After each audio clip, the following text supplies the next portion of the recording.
Ice water turn Atlantic, night calling in a phantom.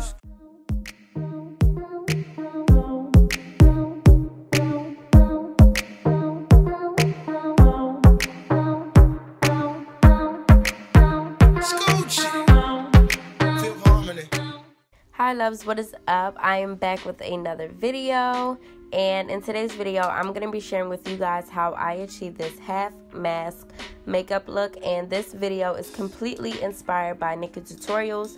For those who do not know who she is, I'm pretty sure you do, but for those who don't, Nikki is a great and professional makeup artist, and she's a YouTuber. She creates very creative content, and she also gets inspired by other makeup artists out there, and she shares her content with, you know, her subscribers on YouTube, and she does a great job.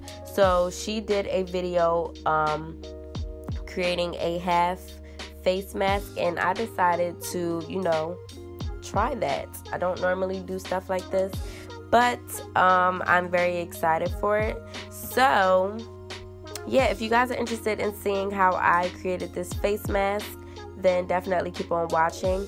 Our videos are very similar because I follow all the steps that she did, but I feel like my video is more of a beginner's. It's much more slower for, you know, my beginners out there. This is very achievable for you. Don't get discouraged because you can do it. So what I started off doing was just lining and creating the face mask with brown liner, and then I applied my foundation, and I used the Urban Decay full coverage foundation because I wanted it to look more so like a mask and very full coverage.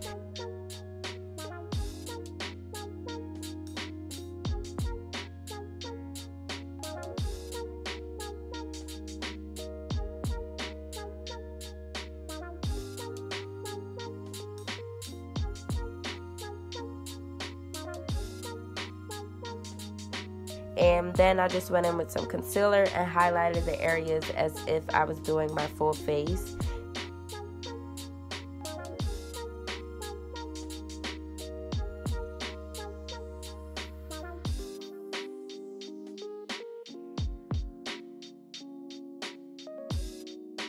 I just went in with a brighter concealer because I wanted it to be a little bit more brighter, and going back in with the sponge and blending that all out, and then using my setting powder and setting my concealer, and then eventually I'm going to use the setting powder to set the entire face mask.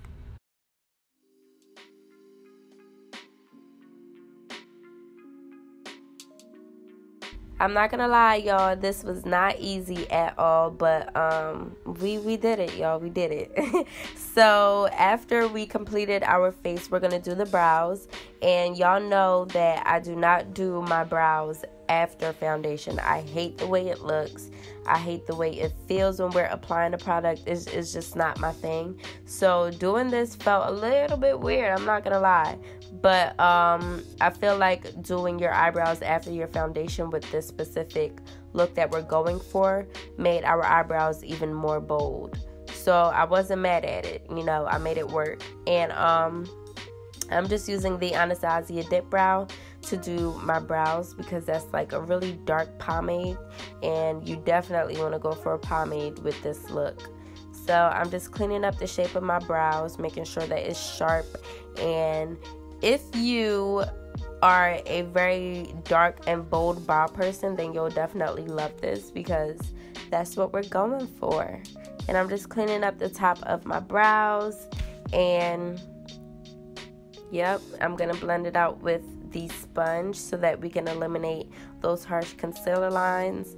And it was a little bit hard to blend in the concealer and the foundation because we applied it already. And then I'm just fixing up my brows so that it can look 10 times sharper.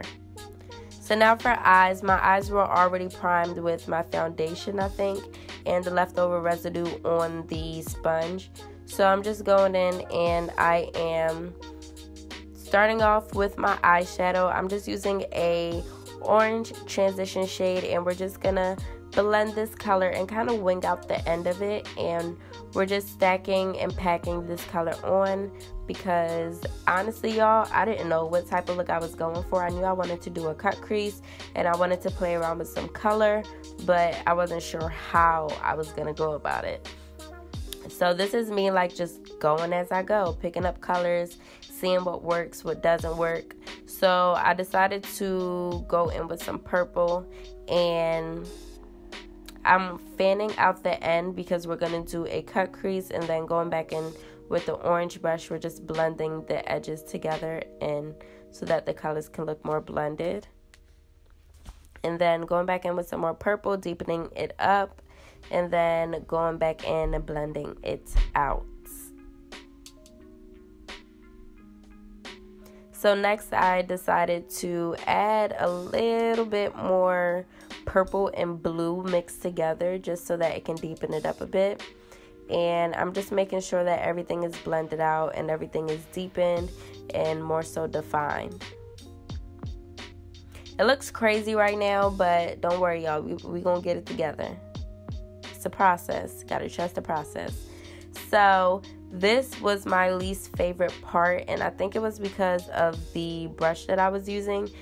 I don't really like this brush for carving out my crease. It's too wide and too rectangular. Like, it just wasn't working for me. It didn't have that curve to it that you need for your crease, because your crease has a natural curve to it. So doing it with such a straight brush just made it so much more difficult. And I was getting so frustrated doing this cut crease, but I decided to just keep going because I was going to pull it together either way. So we just extended that cut crease and dragged out the concealer for the bottom. And then I went in with a light green color, and I just applied it very low to my lash line because we're going to create a wing liner with this green color. So I'm just going in and packing the green eyeshadow very, very, very close, but also a little bit high up just so that we can see the difference. And also going in with a darker green, we're going to extend this as well and also make this into a wing liner with eyeshadow.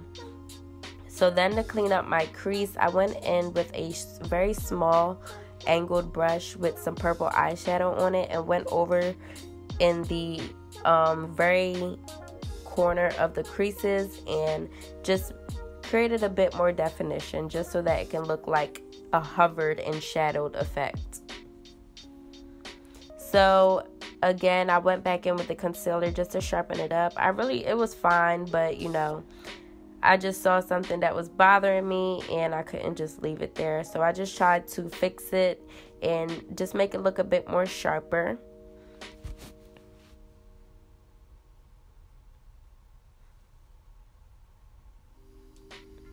And then going back in with a brush with the purple shadow, creating more definition. So I decided to add a bit of color on the lid space that's only left with concealer on it. I decided to add some shimmers to that part, and I mean, I didn't really need it, but I just wanted to be extra, so that's what we did. And off camera, I applied my black wing liner over the green and applied my lashes, and I'm just working on my lower lash line and plopping some orange into the inner corner and the pink on the outer corner, and also blending that on the top of our eyes as well. So I applied some eyeliner in my waterline and then going in with mascara because it pulls the whole look together. And yeah, guys, throughout the video, I think I lost a bit some kind of like footage because some things are missing. So as you guys can see, I did my contour, my blush, and my highlight. I lost that footage. I'm so sorry. I don't know what happened. I think my camera just stopped recording, or I wasn't recording, but you know, something was going on. But it's okay. It's just blush, highlight, and contour. And so what I'm doing now is pretty much creating the illusion that the face mask is a face mask, you know?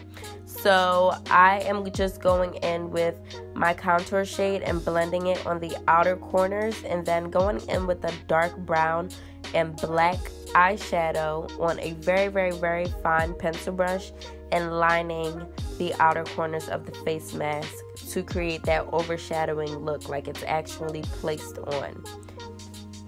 Also, guys, before you go into this step, before we even start shading and making it look a bit more 3D, you want to go in with a makeup remover wipe and also just like clean up all the foundation and product around the edges, and then you'll go in and do this. I lost the footage of that as well, but yeah.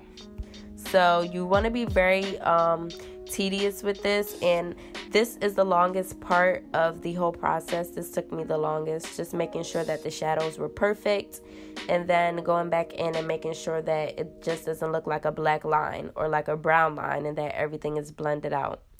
So I'm going back in with the black and brown shade and making sure that everything is blended, and also going in with the brown. So for that like kind of like artsy look and photographed look, I went in with the NYX liner, and I had to work really fast with this because the liner was drying really fast, and I just went in on a brush and just applied some white areas over my face just so that it can look a bit more like a face mask.